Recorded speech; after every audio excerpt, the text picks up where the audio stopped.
Hello, ladies and gentlemen, and welcome back to another episode of the M&K Productions Podcast. I'm your host, Mac, joined here as usual with my co-host, Christine, aka Miss Flamingo, and we are returning. We have a returning guest today. Last time he was on here, we talked about the Ice Cream Man, the original B movie of the 90s. It is Ryan. Ryan is back on the show. Say hi. Patrick Slay is Yeah. back!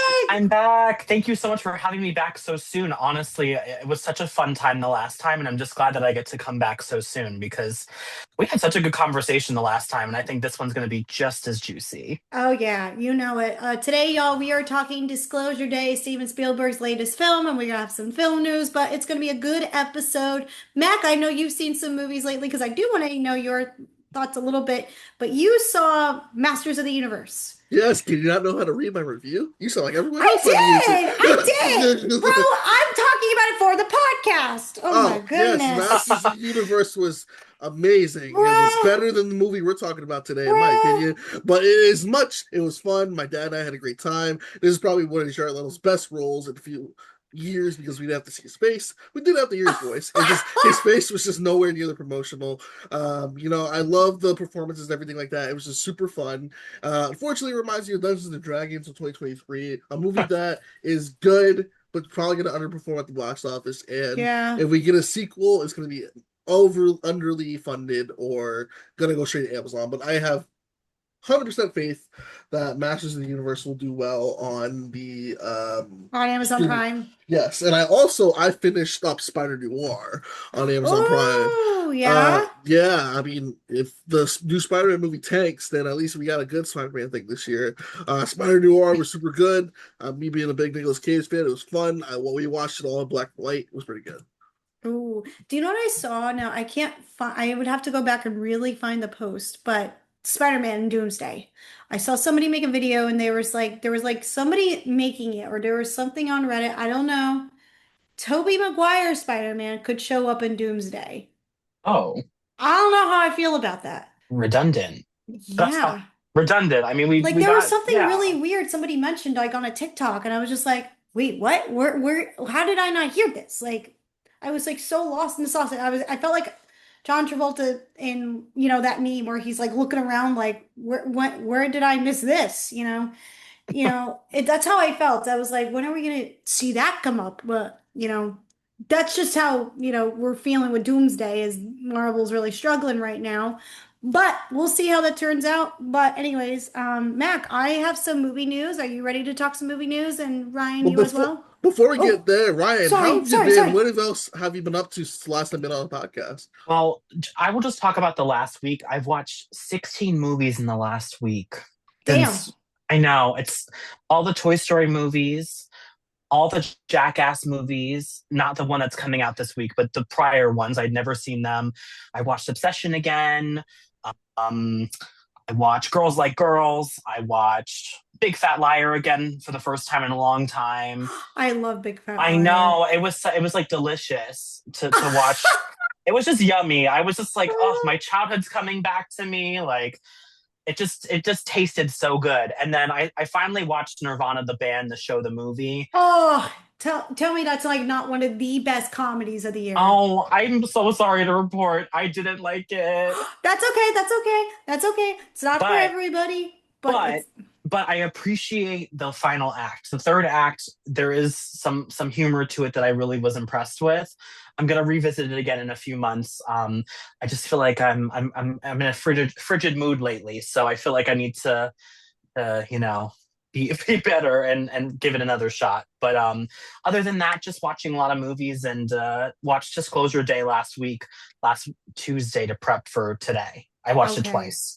So Amazing. yeah. Mac and I have only seen it once now, but I love the fact you saw it twice, because at least you'll remember, you'll have some of the memorable stuff in your head. It's been, what is it? Almost 2 weeks now since I've seen it. Because I saw it on Thursday, the 11th, and that's almost been 2 weeks. So we'll see how my memory recollects while we talk about some of this in the movie. But Same here. I feel ya. I'm ready. So anyway, but glad to see you've watched some films. Mac, you ready to talk movie news now? Yes, let's get right into the news. This is CNN. All right, so the news for this edition of the podcast, I'll start with mine, which is something that came out, I think, yesterday at the time I was recording. Guys, did you like Blair Witch? The first one? Maybe the first one. But anyway, guys, we're getting a reboot of the new Blair Witch. It was announced that, let me just see right here, it's directed and written by Daniel Myrick and Eduardo Sanchez, who worked on I believe worked on the original film, and also brings back, oh my gosh, Josh Leonard and Michael C. Williams, two of the actors from the original film, are going to be producers. This is a new reboot, a new telling of Blair Witch, and the only teaser we've got is the numbers 9, 24, 27, and the style of the sticks from the Blair Witch. People who do not know, because there's people who may not know what the Blair Witch Project is. First of all, how don't you know what that is? Second of all, Blair Witch was an influential film back in 1998, I believe. In fact, yes, 1998. It was a found footage movie, which they treated as real. And they said, like, hey, here's some found footage of these three students going missing, dying in the woods. And it was a worldwide phenomenon. There's people thought they actually were dead. And it went on to be one of the most, like, influential movies in the found footage genre. Like, originally, I guess you could say Cannibal Holocaust in the 70s was the original found footage movie, but this was like, when you think of found footage movies, Blair Witch Project is the one, or the Blair Witch is the one that is Blair Witch Project or just Blair Witch Project? Hold on. The Blair Witch Project, yes. It's kind of like saying it 3 times over again, because it kind of becomes a tongue twister the more you say it, I feel like, right? Yeah. But no, because it's so it's been out since 1999. I apologize. We've gotten a sequel. Came out in mid-2000s. Wasn't a found footage. Wasn't that good. And then we got like this weird soft reboot, aka legacy sequel in 2016 that no one knew about, but it was like, here you go. And then now we're getting a reboot next year, and I guess people are getting nostalgic for Blair Witch. But what do y'all think about Blair Witch coming back next year? I don't care for it. You know me. I mean, I'll go see it because I have AMC A-list, and that just gives me the opportunity to see some garbage sometime. But I mean, I just remember seeing the last one. Yeah, I mean, I bet it's going to be garbage because I feel like whenever you try to really like have nostalgia bait, 90% of the time it doesn't work. It rarely works unless you're talking about like Toy Story or something like that, where it's bound to have some sort of payoff. But I remember watching the Blair Witch Project movie 10 years ago in a drive-in movie theater and just thinking to myself, how have we gotten here? So if they can make it better than that one, that's great. But I wasn't necessarily gagging at the announcement the other day. I'm not going to lie to you. The 2016 one's not that bad. Like, it's weird because it's like no one really asked for this. But I liked it because I like the audio design. I'm a big audio nut like that. So I was like, ooh, I like it like that. But I'm like, it's not something where I'm like, man, I really got to go see Blair Witch Project in theaters. I was going to say something about Blair Witch. There's an interesting thing going on with Blair Witch lately because I saw it at a theater nearby me, like a performing arts theater. They're going to bring together, I guess it's the director, the cast or something, like where they do the screening. And then they bring everybody out for like a Q&A, like they're going to start touring, like I think like with something like that. I'm trying to pull it up, but my computer is moving. It's the original directors and the 2 guys from the cast, because Heather Donahue, she's actually retired from acting. Yes. She is actually a cannabis farmer now, which I think was pretty cool. She's actually written a couple books. Oh, which are awesome. Yes, but she said it. But yeah, she said she's not going to be a part of it. But go ahead. Yes, I found this thing. They're going to have a Blair Witch film screening Q&A with Heather, Joshua, and Michael. I don't know if this is going around all the other places, but the time they're doing this screening by me is on Halloween, which I find to be a little nice, scary Halloween treat. But interesting to see, but we'll see how that turns out. I made this clear. I think I'm not really a fan of the Blair Witch. I don't think it's that scary, but if they're going to profit off of the nostalgia bait, fine. Just I hope it's at least good and worthy enough to tell a story. That's what I've said numerous times over and over. If you're going to make a sequel or reboot, you have to ask, is there a story to tell? Sometimes there isn't, and sometimes there is. In this case, we had it with Toy Story 5, for an example. It's just, not even horror. It's animated, but you get where I'm going with the flow here. I would not bring out Toy Story, guys. That shit should have ended since 3. I would be like, that's a bad example. I'm not going to disagree with you, but it's even when the Toy Story movies are not that amazing, they're still better than most of the slop that gets released. Especially from what we have seen from other people releasing slop over and over and over again that isn't worthy to tell, or there's just nothing there. It could be a hollow project, what Blair Witch could be, but we'll see what happens. But anywho, should we move on to the next story? This podcast is brought to you by Pixar, but you go ahead, Kristen. Yeah, what's up? Pixar sponsor the pod. Yep. Yes, I'd love that. All right, moving on, because last week we were going into the Ice Cream Man, talking about Eli Roth. There is news about Eli Roth. This story's coming from Deadline, from Anthony D'Alessandro. Eli Roth's horror section sets Halloween release for slasher pick Stiletto. I'm not familiar with this movie at all, but here's where we're going with this. Eli Roth's media company, The Horror Section, will be opening its latest slasher acquisition, Stiletto, on October 30th. The pick starring Gigi Gustin, who produced the movie with Eli Roth, also co-wrote the film with director Samuel Gomez Jr., who worked on films like The Plastic Man and The Realtators.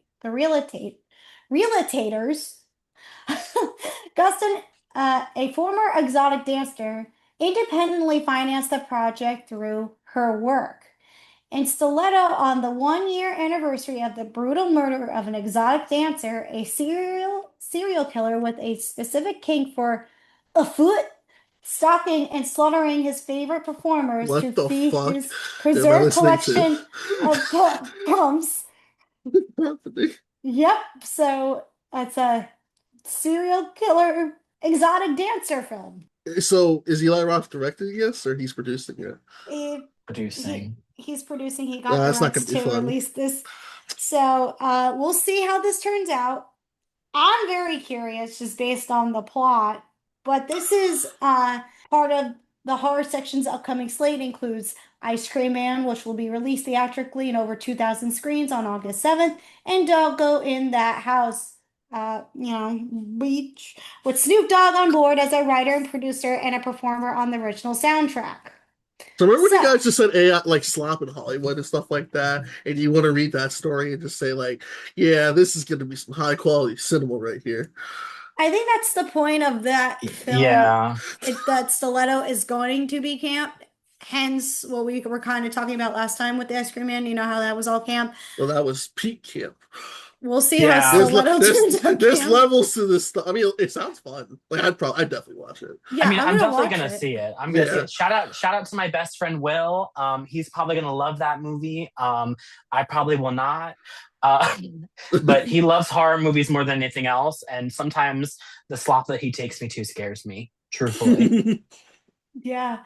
Even the stuff like campy that's like Terrifier does scare me, and that's like camp too, but I have to watch that, by the way. I've never seen. You've never seen Terrifier? No, I just don't like the way he looks. That's why it's scary. He's a lovable little scamp.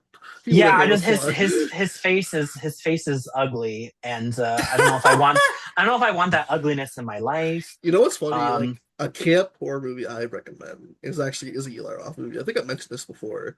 Which one is it? Is The Green Inferno? Did I talk about that one last time? That movie is like, it's not slop, but it's just so camp, but it's just like unhinged camp. And I'm like, I love this movie so much. And it's like the best like campiness I've ever seen in my life. I'm adding it to my watch list. And Shopping Mall. The 1980s Shopping Mall. I love that movie. That's camp. Okay, both of them are being added to my list. Yeah. We speak. Just 'cause sometimes I'm looking for stuff to watch, and that would be great. Good. Alrighties, Mac. Moving on to your last piece of news. Yes, this one stuck out to me because they mentioned a movie that I know you love. Me? Yeah, I know. It's like I think it's like La La Land or something. It's yes. weird. But it was reported Guys, remember back in 2021 when we got the Tom and Jerry movie with Chloe Grace Moretz that everyone loved and everyone just said, this is something we need? Yes. Oh boy. Fun fact, that was like the year I started YouTube reviews for movie reviews, and that was when Warner Brothers was still releasing the movies at 2 a.m. because of COVID. So I remember that. I waited till 2 a.m. to watch that Tom and Jerry movie, and man, it was a movie. But I own it on physical media. I've never seen it because I just didn't feel like watching it. What a random movie to own. You know what? That's queen behavior. Why not? Yeah, true. Fuck it, why not?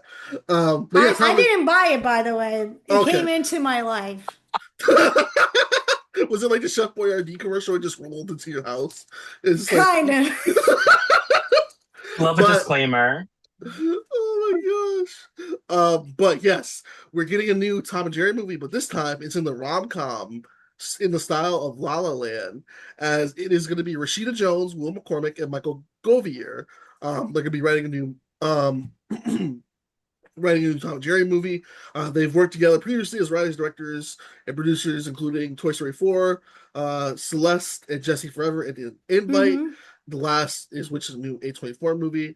And the plot of this, which is being called a romantic comedy akin to La La Land, says this is McCormick. Tom and Jerry do whatever they can to kill or break up their owners. It's a rom-com in the style of La La Land. Why are these characters fighting so much? Because they want to be seen and they want to be loved. The long line of our film is literally love is worth fighting for. Wait, I see where they're gonna go with this. This could turn out really, really cute. So please explain this to me. Explain, because are they gonna kiss? Like, what is going on? No, I think it's gonna be the owners. Oh. Like, that's where it's gonna be. Everyone's gonna, can you reread that little synopsis again? Reread it one more time for me. Yeah, yes, I need context. It says Tom and oh my god. You're excited. I actually am. Tom and Jerry do whatever they can to kill the other or to break up their owners. It's a rom-com in the style of La La Land. Why are these characters fighting so much? Because they want to be seen. They want to be loved. The log line of our tagline or log line, it says, or a film is literally love is worth fighting for. Yeah, it's the owners that are actually like probably they own. I don't know what this is going to be, but maybe in my mind. Yeah. What if the lady, the Emma Stone character Mia, owns the mouse? What's his name? Jerry? Well, Jerry and Tom, yes. Okay. Yeah, I forgot who is who. Jerry. Yeah, that's what I'm asking. So is the mouse Jerry? Yes. Yeah, Tom's the cat, yeah. Yeah, okay, that's what I wanted to make sure. And then maybe like, let's say Sebastian, who's played by Ryan Gosling, let's say, owns Tom. And they move in, let's say, like they're happy and in love. And then all of a sudden something happens. Like Tom and Jerry just get together and just do something stupid. And then they're like, oh, we got to make our owners happy. We got to, as much as we hate each other. And then it could be some kind of whimsical musical journey. And then it could turn out really, really stinking cute. Like that's what I'm thinking. I mean, that would make sense because there have been like theory. I'm a big Tom and Jerry fan. Over the years, there have been theories of like Jerry doesn't let Tom chase him because Tom could be kicked out because like, oh, Tom, you never catch that mouse or anything like that. And there's always been like hidden layers to their relationship that they've said over the years. So maybe this way it'll be interesting to see and explore it with it, Yeah. Like, and what if something crazy to happen? Okay. This is where my La La Land knowledge comes in. So the original casting of La La Land, I doubt this would happen. I highly doubt. Miles Teller was originally supposed to play Sebastian and Emma Watson was supposed to play Mia. What if this crazy scenario, this Tom and Jerry movie, we get them in this movie? Miles Teller and Emma Watson. You gotta be paid a lot of money. Yeah, it could happen. That budget's gonna need to be big. Yeah, especially for Emma Watson. Yeah, that's what I mean. Maybe not for Miles Teller, but no. He probably commands like $1 million or $2 million now, but not that much. No. But like just something crazy. I was just like dreaming big here, but because it's my La La Land love. But very curious. I love La La Land too. I just don't know if I want to see a Tom and Jerry movie that's inspired by La La Land. Yeah. Maybe that's my thing. It could turn out wonderful or disastrous. Well, the 'Cause- writing duo isn't good. They're a good writing pair. I mean, I love Celeste and Jesse Forever. Like that's a Yeah, great movie. that one is a It's good a one. great fun movie from 2012. Great movie. It's a throwback movie with Andy Samberg too. I can't believe I said 2012. Oh my god, I remember Emma Roberts was in that. I think I remember, and Rashida Jones. Yeah, right? Rashida was in that one, and Andy Samberg was in that one. Yes, I remember Emma Roberts for some reason. I don't know why. I think she was some teenager or something, and she was like mean or something. What? But anyways, yeah. I swear she was in that movie. Like I don't know. Maybe I don't know. I have a soft spot for Emma Roberts for reasons unknown. I don't know. Yeah, that's okay. Emma Roberts. She's something, you know. Yeah, she's you're right. Yeah, she was in it. Yeah, I remember seeing that at the AMC in Times Square, the cesspool of that place. But yes, I did see it there. Oh, and Chris Pine was in it too. Oh, I forgot he was in that. Interesting. Oh my okay. God. I'm reading this cast and I'm like, oh my God, I forgot everybody was in this movie. All right, we're due for a rewatch. Podcast episode. I'm down for that one. That Mac. So I guarantee you, Mac, you'll be sitting opening weekend then for this Tom and Jerry movie. Yes, he has to be. Well, I will ask y'all, have you seen the original 90s movie, the animated movie? No. Probably. I just don't remember it. That was the one where they could talk and everyone lost their shit. Okay, yeah, no, I did see that. You know what?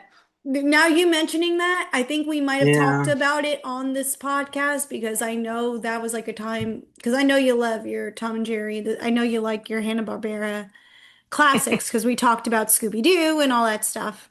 Yes, but I mean, it'll be fun. I don't like La La Land, but this will be interesting to see how they'll do Tom and Jerry. I mean, at this point, Tom and Jerry really isn't doing anything besides like straight to DVD crossovers with like WWE, Wizard of Oz, everything, James Bond, Willy Wonka, all those. It would be just because of the cartoon aspect. I remember all the Looney Tunes stuff. It makes me like excited about the one that we're getting this summer about Roadrunner. Oh, Coyote versus Acme, right? Yep. Yes. Yeah, Coyote versus Acme, August 26th. We got to talk about that one, Mac. I want to see that one. I'm excited for it. Yeah, I would be happy to. I would be happy to jump on for that if you need somebody. Of course. Well, we talked about it when it got canceled. That's why, and we were following it for like almost a year when they're that like, "Oh, one it might we were get." Yeah, and we were like, "Oh, it might come back," and then it might not. And then we broke the news that it was coming back. We were like, "Oh, let's go." Yeah, that one, and we got Supergirl, and then there was like what I can't remember because we talked about it. Wasn't the Stephen King one, Salem's Lot, one of them? I don't know. Was one of the projects? I don't remember, but maybe. I want to take a quick peek. Hold on, y'all. So, okay, the 2024 Salem's Lot, was it? Losing post-production realm. Oh, there was growing. Yeah, according to the Wikipedia with Salem's Lot, there was growing concern for that project that would be scrapped despite completely filmed in a deep post-production similar to Batgirl, Scoob, Holiday Hunt, and Coyote vs. Acme. The two former were canceled on August 22nd, but later were canceled. So, okay. So, no, it was just ties. It was just talk to being canceled. So, never mind.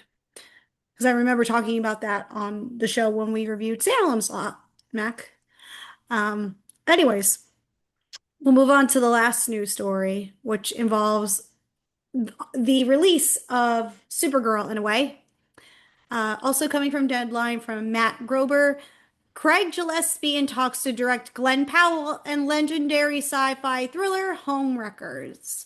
Ahead of the release of his new DC Studios film Supergirl, Craig Gillespie has entered talks to direct Glenn Powell and Homewreckers, a twisty erotic sci-fi thriller for legendary sources tell Deadline.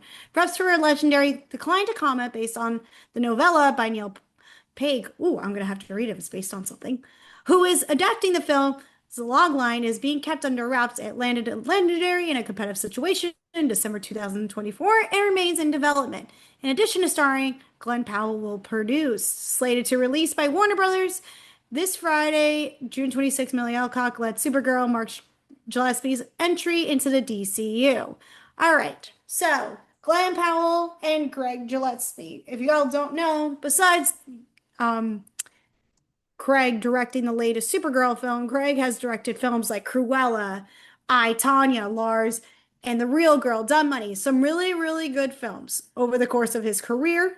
I'm excited to see him team up with Glenn Powell, because I do like his directing style. I may not like every single film that he does, but I especially love Dead Money. I especially love Cruella as well. I, Tanya. Yes, he's had some weird ones, but he did direct Anton Leachman, if I hope I'm saying the last name correctly, because I love him, in Fright Night, the remake of that song, Colin Farrell.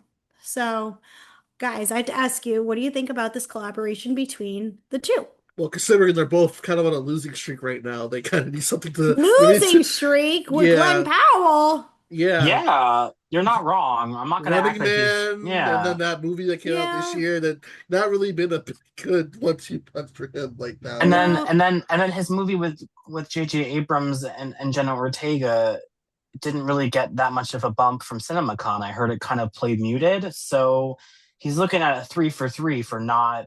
And that's not good. That's not good. However, what I will say is I think he's really hot. Yes. And any movie with Glenn Powell is a movie that I will be there for no matter what, because I just think he has charisma. Even if the movie doesn't serve well, he still is good. So I'll be there. As for Craig, I have your sentiments, Kristen. I like some of his movies too. So honestly, I'm gonna be there. I'm just so tired of AI. Can I be honest with you? It doesn't really work for me. I know it's the future, but the plot description that was given to me when I read the release, I was like, I don't know. I was like, I mean, it could be interesting. I love those kind of thrillers, though. You know what I mean? Those psychosexual thrillers like Basic Instinct and and what's the other one? Fatal Attraction, like that kind of style, Unfaithful, like all those kind of movies. So we do need modern ones. So I'll take it. Beggars can't be choosers. Right. I totally get it. I mean, you named 2 good movies from there, Dumb Money and I, Tanya.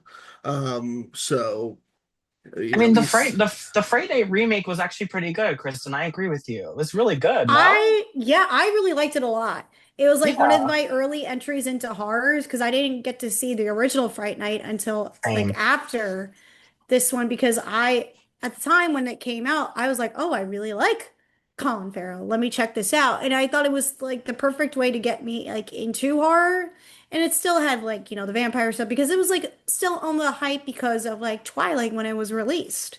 And True Blood, True Blood. And Twilight, And it got me into that stuff. I was like, okay, this is better than Twilight. Yes, it's still fun. It's campy. It reached at least what I think it was trying to target me as a, audience member at the time when I saw it. And I really liked it.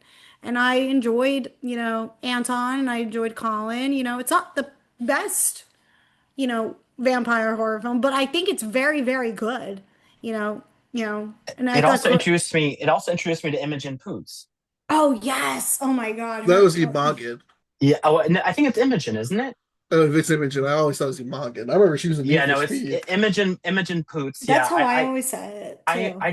I think it's Imogen Poots. I could be wrong, but I think it's Imogen Poots, and I just think she's so interesting visually. So that was my first introduction to her. I think I could be wrong, but it was the first time I ever like really saw her, and I was like, okay. I just really vibed with her, and since then I've been following her. So, but anyways, I'm excited to see the movie.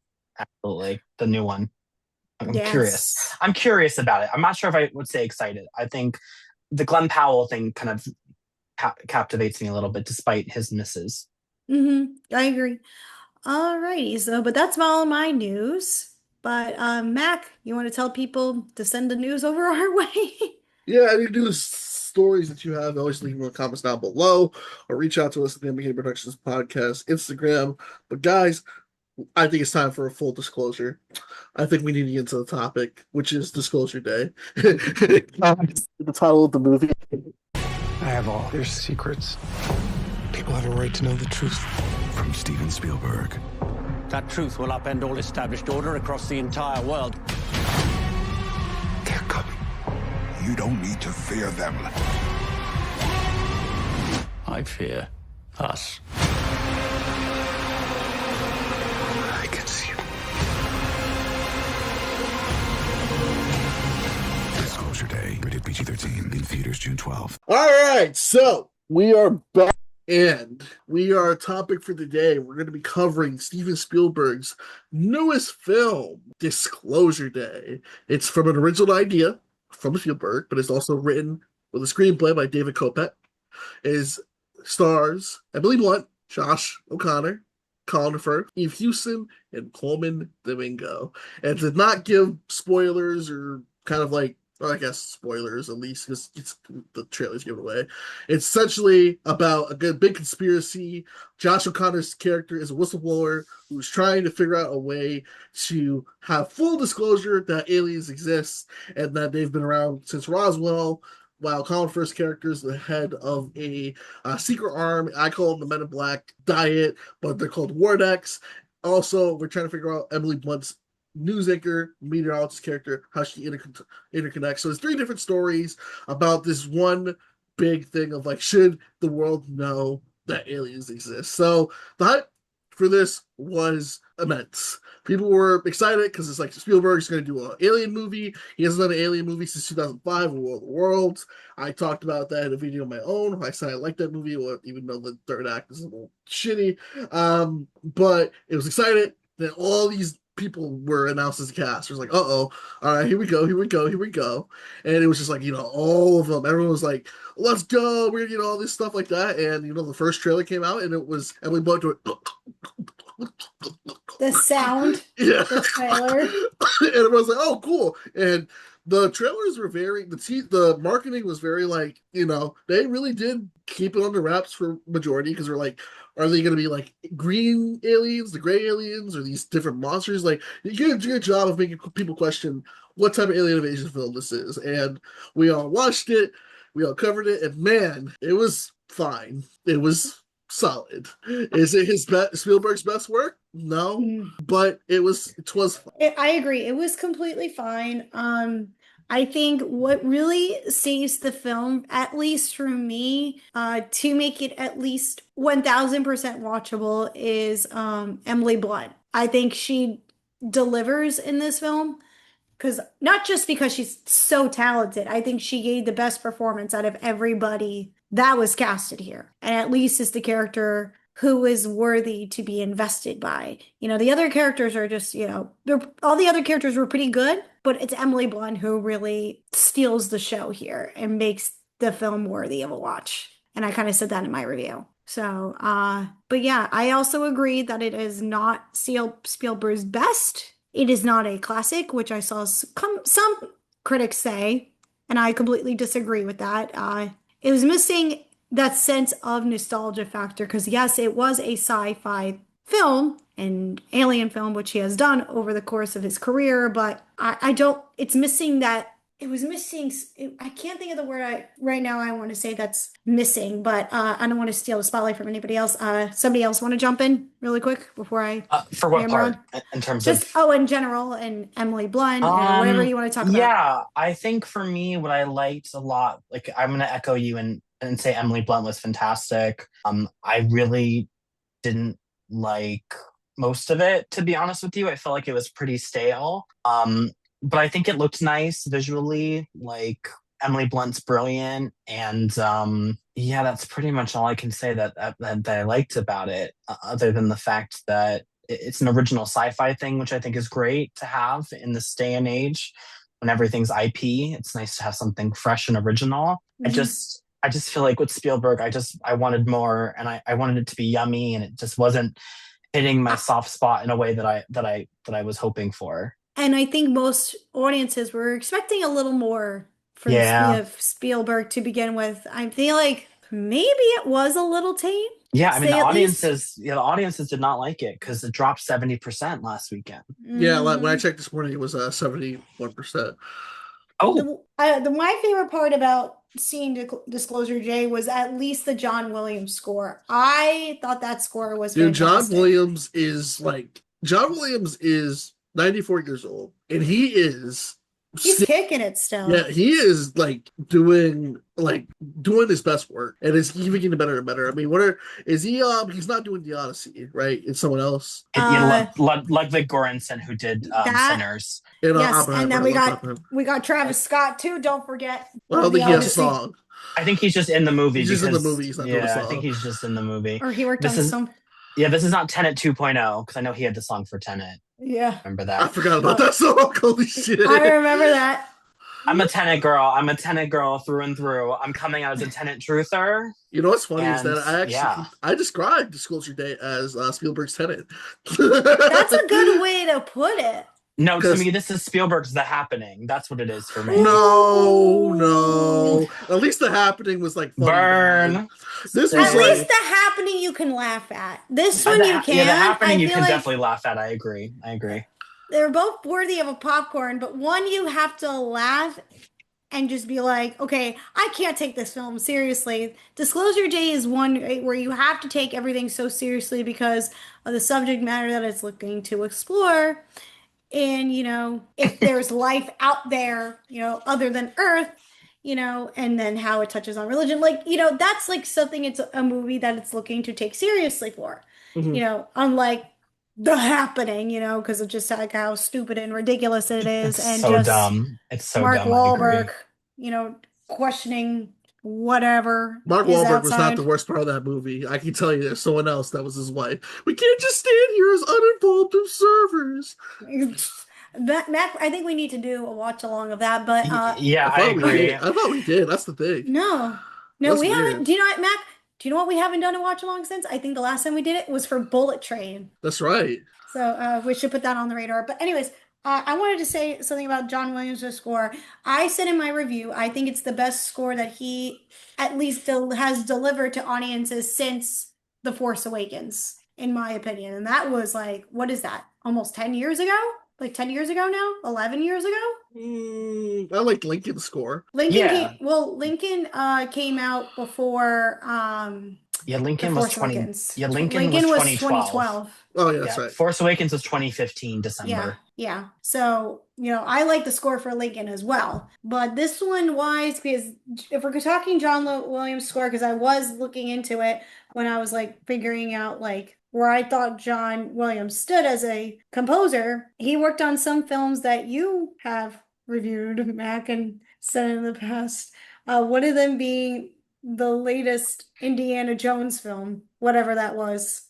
Yeah, that was something else. So, but he did work on the other previous Star Wars films, but I think this is his best one, at least, that captures the tone, and you can I feel like I was able to listen to even after the movie and still recall some of the scenes. Speaking of scenes in particular, I really like the train sequence. I know some people were divided on that, but I liked that little thrill that we got with Emily and Josh, with that whole train, the car being chased by one of the bad guys, but what did you guys not enjoy the most about the film now that we get into it? I mean, for me, before we wrap that up, I do want to say I like John Williams' score, but I felt like it was underutilized. That's something I didn't like about the movie. Okay. I felt there were several scenes in the movie where there was no music, and I just feel like you could have put some of his music in the film. Like you have like John Williams delivering a really good score, and it was like there were scenes like when he and Jane are talking, when Josh O'Connor and Eve Houston's character are talking. There's no music in that scene. I think it's one of the first times they're talking to each other, like alone. And there's no music for like 4 minutes. And I was just thinking to myself, like, there should be some sort of score here. It just was a little baffling to me. I know not every scene needs to have music, but I felt like sometimes Spielberg didn't use music when I thought he could have. Okay. And it was just bizarre to me. I just didn't understand that. And then I liked the train sequence too, and I also liked the Gwen Stefani needle drop. Oh my gosh, yes. The Gwen Stefani needle drop is fantastic. I loved it. I definitely thought it was funny. It adds a little playful scene for Emily Blunt's character I liked before it. all the stuff that goes down with her character. because I told my mom, I said, yeah, Coleman Domingo's a movie for like 15 minutes. Yeah. That's really is I really was it. expecting a little And bit she's more like, I don't from want to him. watch it. She's like, I don't want to watch this shit. I didn't think. Yeah, I She's didn't not a think. Coleman Domingo fan? No, She's she wants not? more Coleman Domingo. Oh, She's of like, I was course. in there Oh, for. more Coleman Domingo. Oh, because I I was like, everybody agree. loves Coleman Domingo. He's in everything. Kind of He's like good in Murray everything. Bartlett. But he's good in everything. That's the thing, is Coleman Domingo's usually good in everything. This was the first time I had seen him in something that I didn't think he was like great. No, I felt I like he agree. was just reading off of like a teleprompter or something. He seemed so static. He was. And I mean, all of them were static, like, especially Colin Firth. He was so hammy, but not like entertaining hammy. Like, I was like, what is this guy doing? I was like, this is the Colin Firth that I saw in A When Single it came down Man. to this stuff with the stuff that involved the wand that he was holding. What was that Yes. piece called?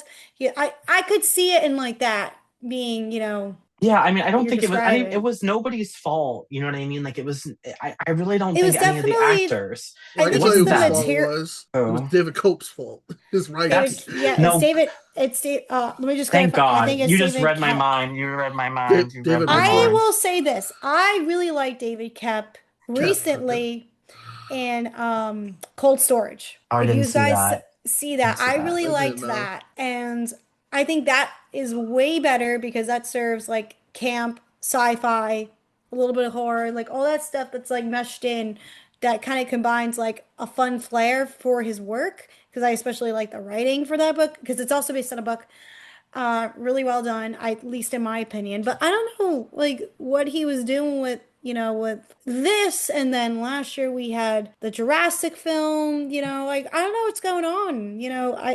Are Well, we let's just say losing the he's. steam of David Kep? I really like his writing when it serves like really, really well, especially when it comes to the classics. And like I said, I really loves Cold Storage a lot. And now, Well, like, I'm so let's like not. torn how this came out. Let's not go that far because I mean, when you look at his filmography, I'll give you Spider-Man, but Secret Window, War of the Worlds, Zathura, Indiana Jones, Angel of Demons, Jack Ryan, The Mummy, I know. Kimmy.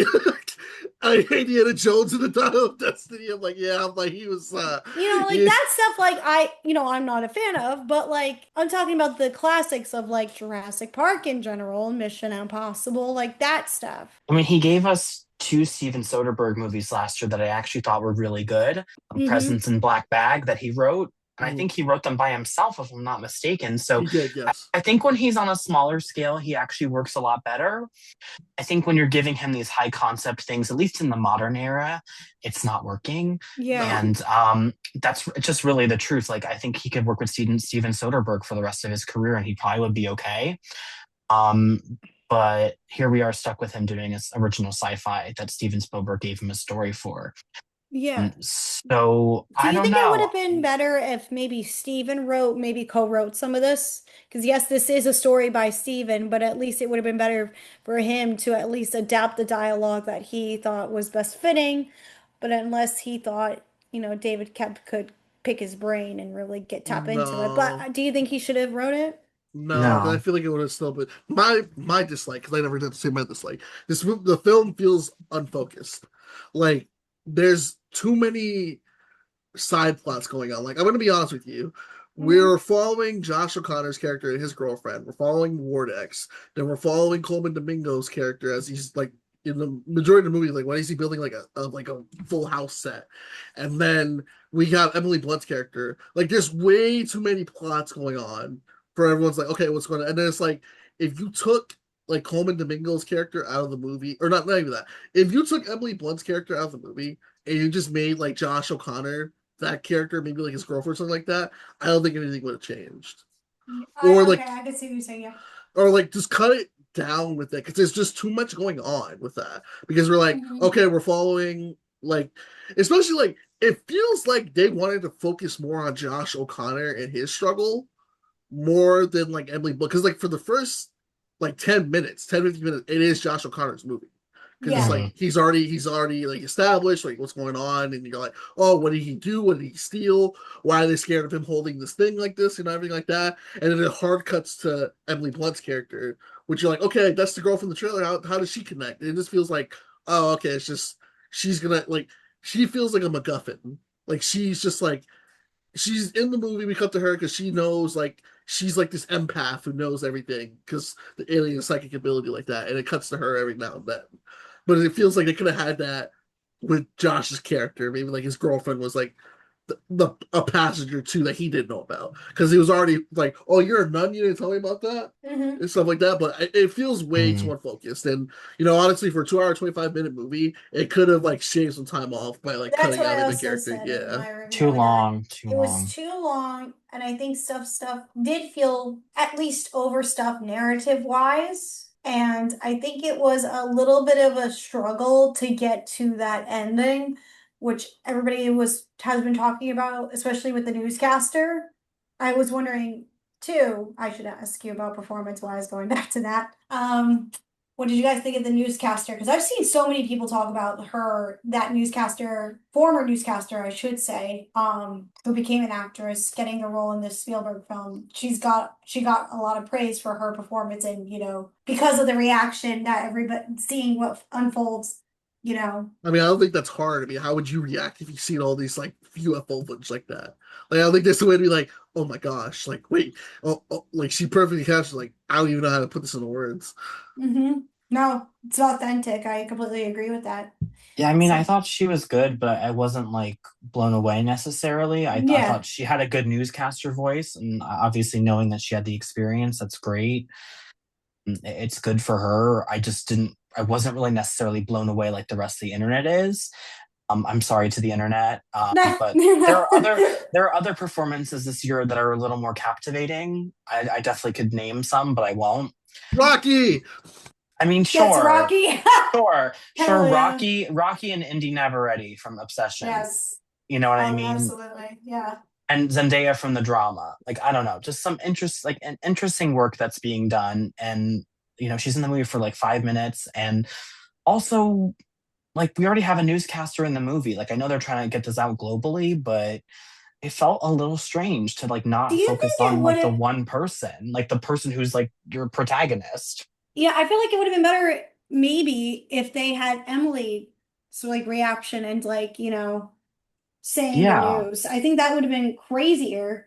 It would have been better. It just would have made more sense because you're following like the lead of the movie, even though it would be a little more like direct. You know what I mean? I know they're trying to obviously let the news out into the world. But I just felt like you had a wasted opportunity. You have Emily Blunt on your set, and you're going to have her stay there and not say anything for several minutes. Like, I don't know. Like, that's what I'm saying. This movie feels like they definitely didn't use enough of her. She's so good in it, though. But she is. I mean, let's talk about something that's amazing about the movie. The scene where she's having a panic attack in the train. I like that scene, yes. She's so good in that scene. Like, I wrote that down in my review. I was like, she's operating on different levels here. I was like, I'm usually impressed by her, though, to be fair. It's rare that I don't think she's good, So I'm maybe a little bit biased. But I mean, the scene was... I didn't like the movie at all, but I did shed a tear during that scene because I was like, this mother is acting. I was like, she is acting down. And it was impressive to see, especially because Josh O'Connor is like a spaghetti against her. He is just... He is a skinny little British twink. Well, maybe twas, because he's not that young anymore. He's a twas, which is a former twink. Just kidding. I'm just making up a word. I like him generally, but I just didn't think he popped this time. Maybe I'm crazy, but his American accent was not as strong as it was in Challengers either. I just felt like it was, Eve Houston's American accent. I don't know what was going on. I was like, I can tell you're Irish, lady. Like, I feel it. Like, I can hear her not. It was just not working for me. And then her and Wyatt Russell were weird to me as like side characters. I could have gotten rid of both of them. We didn't need them. Yeah, 1000%. I agree with that. Yeah, no need for them. Well, it's just weird because he's just like, oh, it's John Walker. What are you doing here? Like, okay, like I knew he was cast. And like I said, it's like they have this big cast. They're like, we got to use everyone we can. And that's kind of what I'm scared for the Odyssey because they have all those people in that movie. And like, how are you going to fit everyone's role into this? Well, what's really bad? Okay, unrelated, but still related to the cast of Disclosure Day. So there was one of the guys who was helping Coleman Domingo out was one of the two boys from Nickel Boys. And I didn't Oh, know that yes. until my boyfriend said something to me after the movie. He was like, "Oh, it's the guy from Nickel Boys." And I looked at him like, I was like, I did not know the whole movie because you gave him no identity. Yeah. No, I had no You just idea let either. him walk on that set and like do nothing. Can And I- it pissed me off. Can It I- pissed me That's what a off. lot of. Can I say my one thing that I kind of found kind of annoying in the film too? It's Go off. Josh O'Connor's girlfriend Jane, played by Eve Hewson, aka Bono's daughter. Okay. Yeah, she's not good in the movie. Yeah. It's like not good. It's just her character is not well written because like she is written to be like because they decided like, oh, you kidnapped my girlfriend and she doesn't know anything about it. And then Josh shows her the evidence of like, hey, there's the aliens, interrogation, this is why I would have woke up. Immediately she's like, you can't tell anyone about this because it, like I mentioned, she was a nun and he didn't know that. And he's like, and she's like, what if you tell people like this and they lose their faith in God? And it's like a whole subplot where she's like, I don't know if I want to do it. And part of the bad guy's ability is the little I'm gonna call it the PSP that they hold, the alien PSP that they hold. You're able to like, I guess, brain control people. Yeah. To see where they are, and Colin Firth tells her like, "Hey, you gotta stop at any means necessary."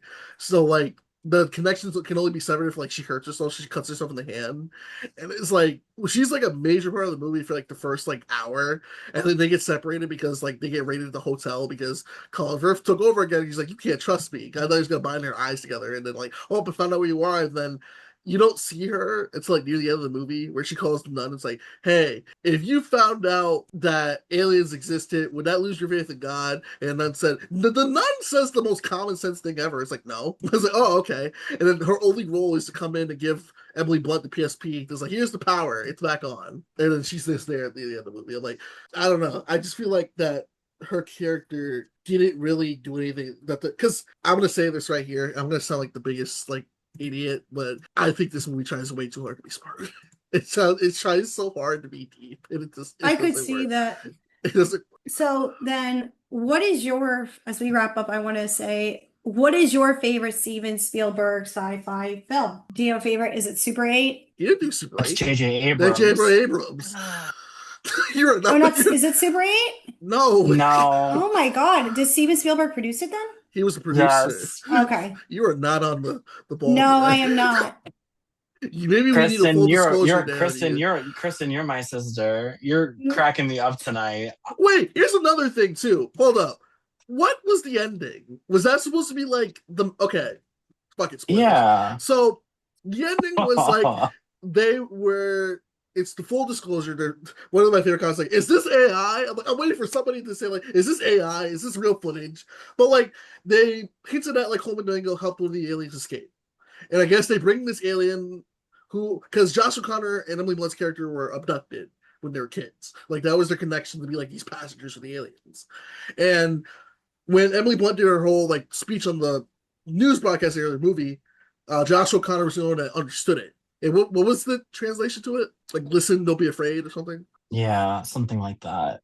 And like the alien whispers to Josh O'Connor, and then Josh O'Connor whispers to Emily Blunt, and Emily Blunt goes on the back of the camera. She's like, "Listen," and it cuts off. Was that supposed to be like a repeat of like, "Listen, don't be afraid," or something like that? We just want to share it. Like, what was that ending? What did y'all think of the ending? I kind of said it earlier. It was like fine, you know. Yeah, I didn't think about it, to be honest with you. For the People most part, they thought there was an after credit scene. I'm like, guys, just get up, go.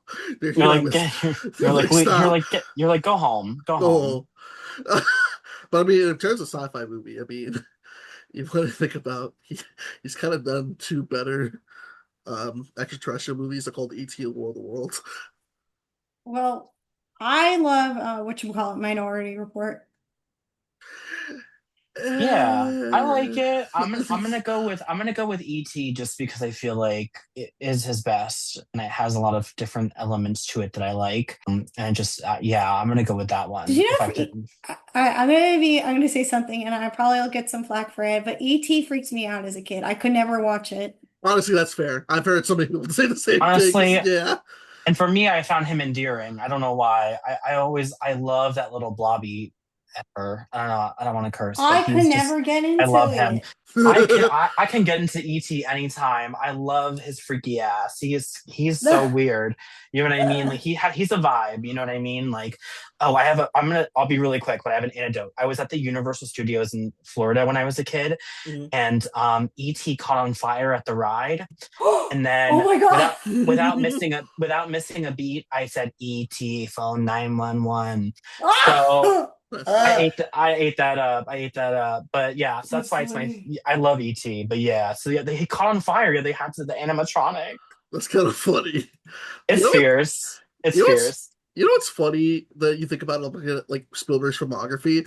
If you think about it, he kind of already did Disclosure Day in 1977 with Close Encounters of the Third Kind. That's what I was thinking. People were comparing I was like, to. this is it's like, Steven, stop capping. You've done this before. It's just like not eerily similar, but it's kind of like eerily similar to what you already did. Don't try me.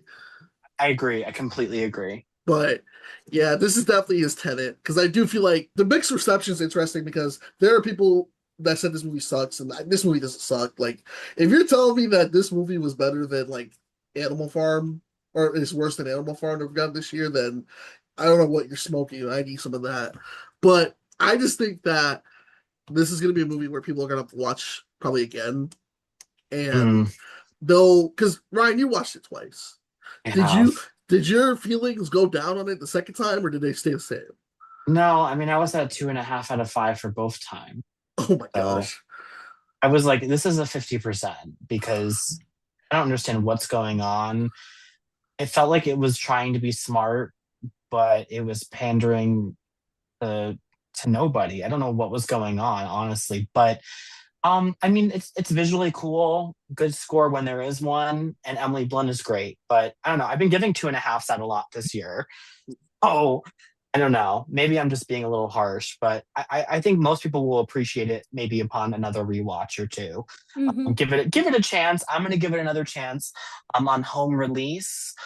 You will not catch me in the theater again because it is the longest movie ever, even though it's only 2 hours and 15 minutes. It felt like 3 hours. It felt like 3 hours of my life that I've spent like almost 5 hours in a movie theater watching this movie. So, just put that into context, everybody. To think the last good Steven Spielberg movie was Lincoln, because everything else has kind of been not. No, I completely disagree, Mac, and you know that because I love West Side Story. You know that. I'm taking off my medical. Boring. Oh my God, The Fabelmans was so good. I love a divorce drama. I do. Oh, The Fabelmans was good. There's good stuff, Mac. I mean, even The Post was interesting. I don't know, like not everything's amazing, but notice how none of y'all brought up Ready Player One. I mean, I thought that was fun. I mean, I liked it. I'm not going to act like I'm okay. I feel like I wasn't a good filmmaker. I'm like film viewer back then. So maybe if I rewatched it now, I would be like, girl, what the hell? But at the time I was like, oh, this is fun. Like, I didn't think it was like bad. I mean, his worst to me is The Terminal or something. The Terminal. Oh, yeah. You know what I mean? Like, that's what I'm going to say. Like, this is, I would say Disclosure Day is near the bottom for me. But to me, the worst Spielberg movie, and I'm gonna get flack for this again. Never seen it, believe it or not. Wow. Oh, yeah. I know. I have to watch it. I will watch it, but if after that, then I will reassess my current opinion at The Terminal. I think BFG's worst movie. Oh, I liked that kind of. Maybe I didn't like it. I'm such a weirdo. I liked that script. I thought it was well written. Do you know what movie also doesn't get enough love? Tintin. Yes, I love Tintin. They just announced Tintin is the bomb, man. Oh my God. I heard they're actually supposed to be doing like they are a sequel. Yeah. They're working on it. I hope. I need to rewatch that again because I feel it is so good. I don't think I liked it at the time, but I think now I'm gonna reevaluate it. I mean, I even liked Warhorse, which was the same year. He had double. Oh my gosh, I have a soft spot for Warhorse. Oh my God. I love a good drama, and that was kind of really good. I love Tintin because if you look at the writing team, he's got Stephen Moffat, Joe Cornish, and Edgar Wright writing a Tintin story, and I'm like, it's so good. And I love the commercials for that movie because I was like, Tintin. Yeah, and there was Andy Serkis voicing Captain. What's his face? Captain. Yes, thank you. And also, it had a good performance from Daniel Craig as the villain. Mm-hmm. And Jamie Bell, too. I was like, oh, this is if you haven't seen Tintin, please watch it. It is such a good That and I love Catch Me If You Can too. Oh, I'm a sucker for that one. But what is your, I know, Ryan, you said 2.5 out of 5. Yes, I did.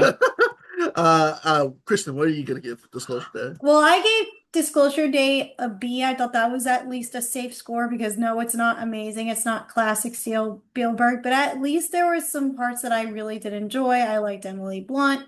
I thought most of it was good. In some cases, I really loved the score by John Williams, which I think is, I know we talked about it, but I think it's Oscar worthy, in my opinion, because it's John Williams, and I don't know if we'll get If anything, another amazing score by John Williams again. If anything, this movie's probably going to do cinematography and score. I can agree to that. Maybe not so much visual, but I thought the film was beautiful. I thought it was actually shot. That was actually probably one of the things I liked the most. Is that I thought the cinematography was great. some people like some of the cinematography, not cinematography, but visuals, like when the animals were like, those head-ass animals. Those head-ass I wouldn't even. animals. That's they not were the trying to be cinematography. campy because of it's supposed to be like part The of the alien raccoon, stuff. the raccoon on the chair. What the hell? I wouldn't even blame that on the cinematography. That's just the visuals were not Yeah, the good. no, that's what I said. Yeah. I said the visuals. Oh, okay. I corrected I myself. mean, the cinematography to me was okay. Like, I mean, there was a really good shot of Emily Blunt when she was like looking at the recreation of her bedroom. I think there was like a shot where the light hit her face really fiercely. Mm-hmm. But other than that, I wasn't really like blown away by the visual style because sometimes to me it looks ugly. But I will say the score is definitely making the Oscar shortlist. I mean, it's John Williams. Like, I wouldn't be surprised if he gets nominated again because they love that man. So why not? This is his last go around. Do you think it is his last go around? Do you think so? I think so. Yeah. He's 94. He doesn't really have enough to prove. This is probably like, hey, he already has a legacy. Yeah, and I feel like we could see that being nominated here going forward because I hate to bring this up right now because I know it's a different subject, but Tom Cruise just had the teaser trailer for Digger come out, and I feel like this Oscar season is going to be, I feel it might be legacy worthy, where we could see John Williams, maybe Steven Spielberg get some kind of award recognition, Tom Cruise getting, a nomination for Digger. Like, we're getting like all these people resurging again that we all like grew up and loving over the years, whether it be from the 90s and 2000s, like getting their recognition now. Is it going to be 100% great? Maybe award worthy? No, but we've seen over the last few years a lot of people get their Oscars because of the legacy that they made in Hollywood. So I think we could see that this year at the Oscars, and I could be very, very wrong. But I mean, for honestly, I don't think you're wrong. Disclosure Day will probably be nominated for like Best Picture just because of Spielberg.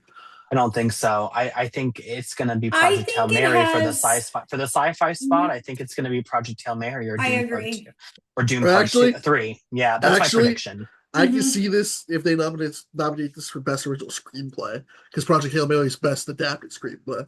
Yeah, they could. That could. It's possible. I mean, but the critic reviews weren't that great, and the box office isn't that yummy. I'm not saying that always matters. And I don't think it'll have that chances when it comes to. I think maybe it'll have a chance when it comes down to Golden Globe stuff. When it comes to like the score, when they do it like that with Golden Globe wise and maybe critic wise. But I don't think like when they have. I know we talked about this category, like the ridiculous category of cinematic box office achievement. We will not see Disclosure Day there. We will not see that film there. I think for Disclosure Day, if I'm going to give my Oscar assessment prediction in months in advance, it's going to play in the sound category. Mm-hmm. And it'll make the shortlist for the sound category and the score category and probably the cinematography. Even though I didn't love it, I still think it could make the 15, like the group of 50. I think it might be 20 now. Random prediction for the Oscars next year. I think Julianne Moore is going to win her second Academy Award for the Jesse Eisenberg movie that she's doing. Oh yeah, that just came out too. That looks great. Yeah, she might. That's my bold prediction. Tom Cruise and her. Let's see them at the podium. Yeah, she could have that slot where how Emma Stone has it. with her 2 Oscars. Or Frances McDormand, her 3. Yeah. Listen, if Army of the Dead can win an Oscar, then I think Disclosure Day can win an Oscar. Oh God! Remember that? That was like the I know you like to bring that up, but I feel like that was the honorary Oscar. It's The not even.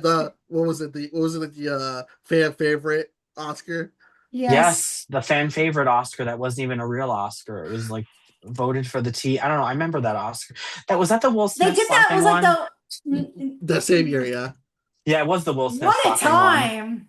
What a Gosh, time! that was that was a big birthday for me. I had Oscars. The Oscars were a day before my birthday that year, and I had a party at my apartment, and that was I'll never forget that because I was really high. Okay, yeah, I'll leave it there. I'll leave it there. Hey, River! Shout out to the Best Picture winner, Coda. That's so sad that movie. I love Coda. That movie was so good, but it got overshadowed by someone saying "Keep my next name out of your fucking mouth." That sucks. We love a decom. Oh, we love a decom.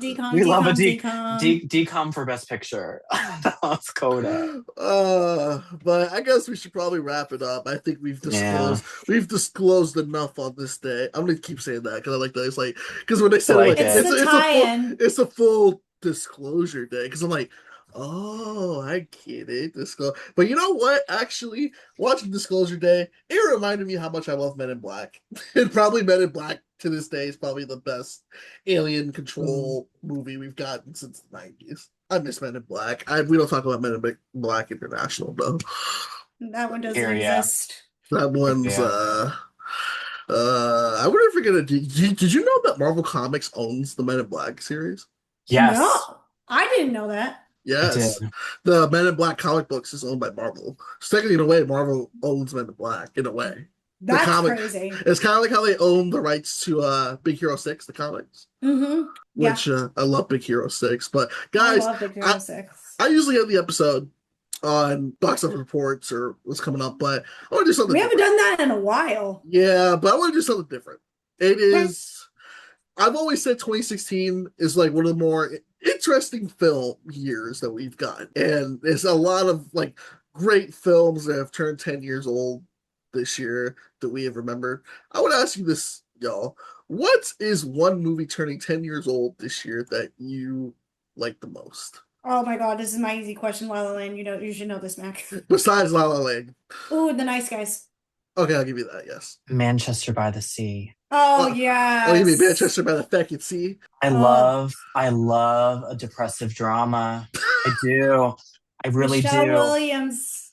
I love her. Or Michelle Williams for an Oscar this year for the upcoming movie she's doing with Daisy Edgar Jones. Oh, that comes out on Christmas Day, A Place in Hell. Manchester by the Sea. That is a great question. If I can't pick La La Land or The Nice Guys, I'm going to pick Manchester by the Sea.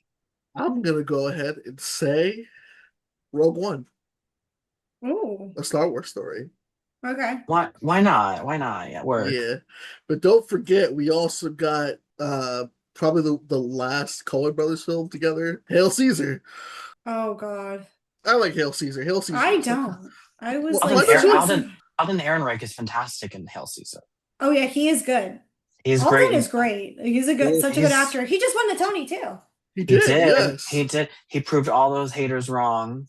Period. Do you know what? If you guys can find it out there, he directed a short film and it's really good. And if I'm going to see if I can find the name of it, and it's really good. Okay, 2023 Shadow Brother Sunday. He's in it and he directed it. Really good. Okay, wait, it's on Short of the Week. Oh my God. Go watch it on Short of the Week. It's incredible because also Nick Robinson is in it.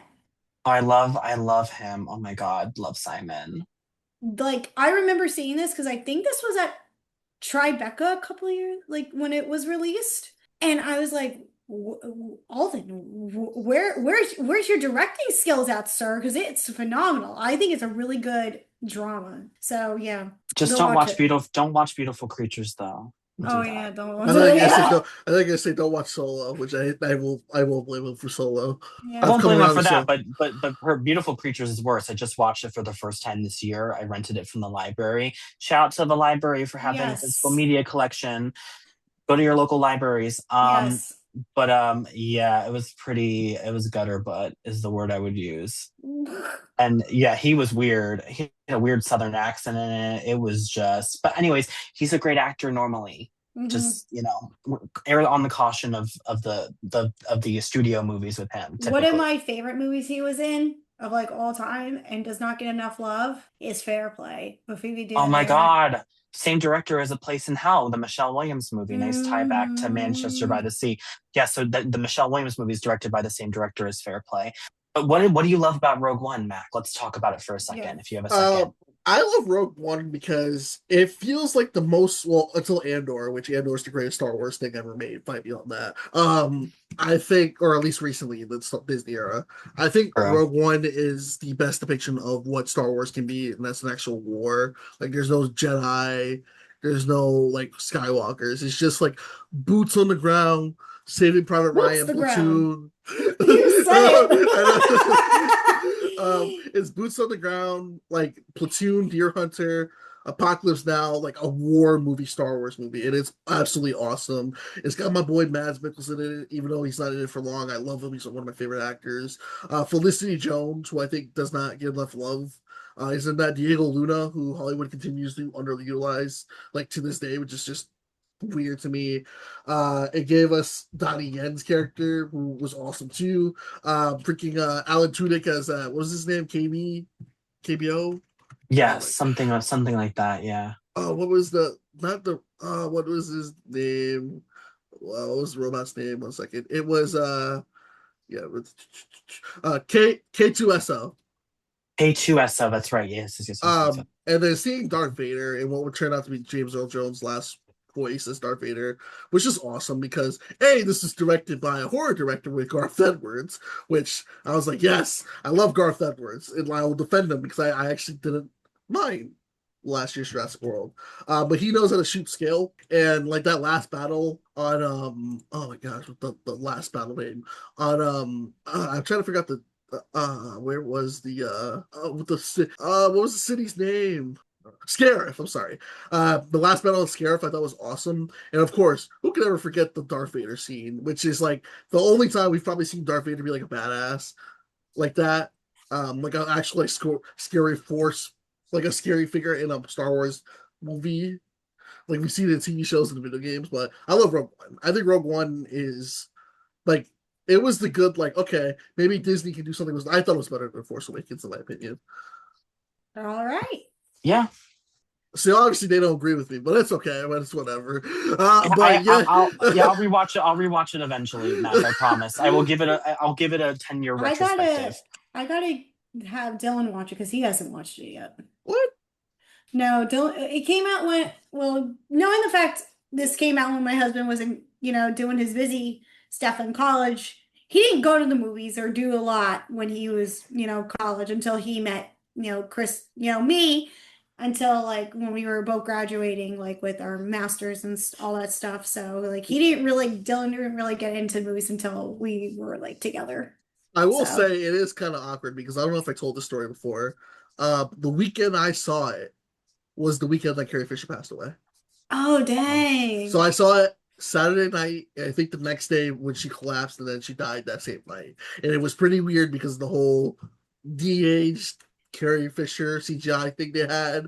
I was like, okay, that's when that whole argument started because they did the same thing with Grand Moff Tarkin, Peter Cushing's character, and that's when that whole conversation really started. I was like, oh no, but I do remember that was like the same week as she died. I was like, damn. And that's when everything was like, and Star Wars was in good hands from there. We got oh, shoot. The Last Jedi, which everyone loved, right? Uh-huh. Well, I think that we're gonna wrap it up to this episode. Ryan, thanks again for being a part of this episode. We got you back on much quickly. What did I say? You were on here as soon as we could. Like, you're the fastest we ever had a returning guest. This is like a part. Yes. That's what I said. I don't know where I was going. It's hot in this room. That's why I lose my mind. But Ryan, what do you got coming up? Oh, of course, just watching more movies. I think I'm gonna watch Jackass Best and Last or whatever it's called at some point this week. What has been your favorite Jackass movie you've seen? The first one was really good. The first one I watched a few days ago, and I will say, like, I did laugh really loudly. I cackled in my apartment to the point where I was like, oh, it's too late to be doing this. Oh, no. Yeah, I was like, I did laugh really loudly. I was like, oh crap. But it was just so funny. Like some of the stuff that they do is so unbelievably chaotic, and it's like it's all for our amusement, and they're in on the joke, obviously. So it's so Hmm. unserious, but I'm excited for that. And then just looking forward to the upcoming holiday next week, right? Yeah, happy 4th of July to you both Oh, Yes. thank preemptively. you. And then it's also, we get Yes. into the time of the Odyssey. Getting ready Yes. for Oh, that. the hardest ticket to get. I got my 70 millimeter tickets, but it was Ooh. it You get, was it was horrible. I'm seeing it are you gonna get opening your popcorn Thursday bucket? night. I really want that IMAX popcorn bucket, but I I don't want the have IMAX one too. Yeah, I want that one, but it's sold out. They'll probably release it again. Yeah, they're gonna have to because people love that one. I hear So, them. I do. But other than that, yeah, you can follow me on Project Slay for anybody who's listening, and I hope you have me back soon because I love talking to you too, and I'm so happy you had oh, me on. Oh, well, you'll be back. So maybe even when Yes. as we creep up on our 200th episode, which is kind of crazy, Mac. We're reaching Amazing. that mega milestone for us. I know. But yeah, that's been the episode.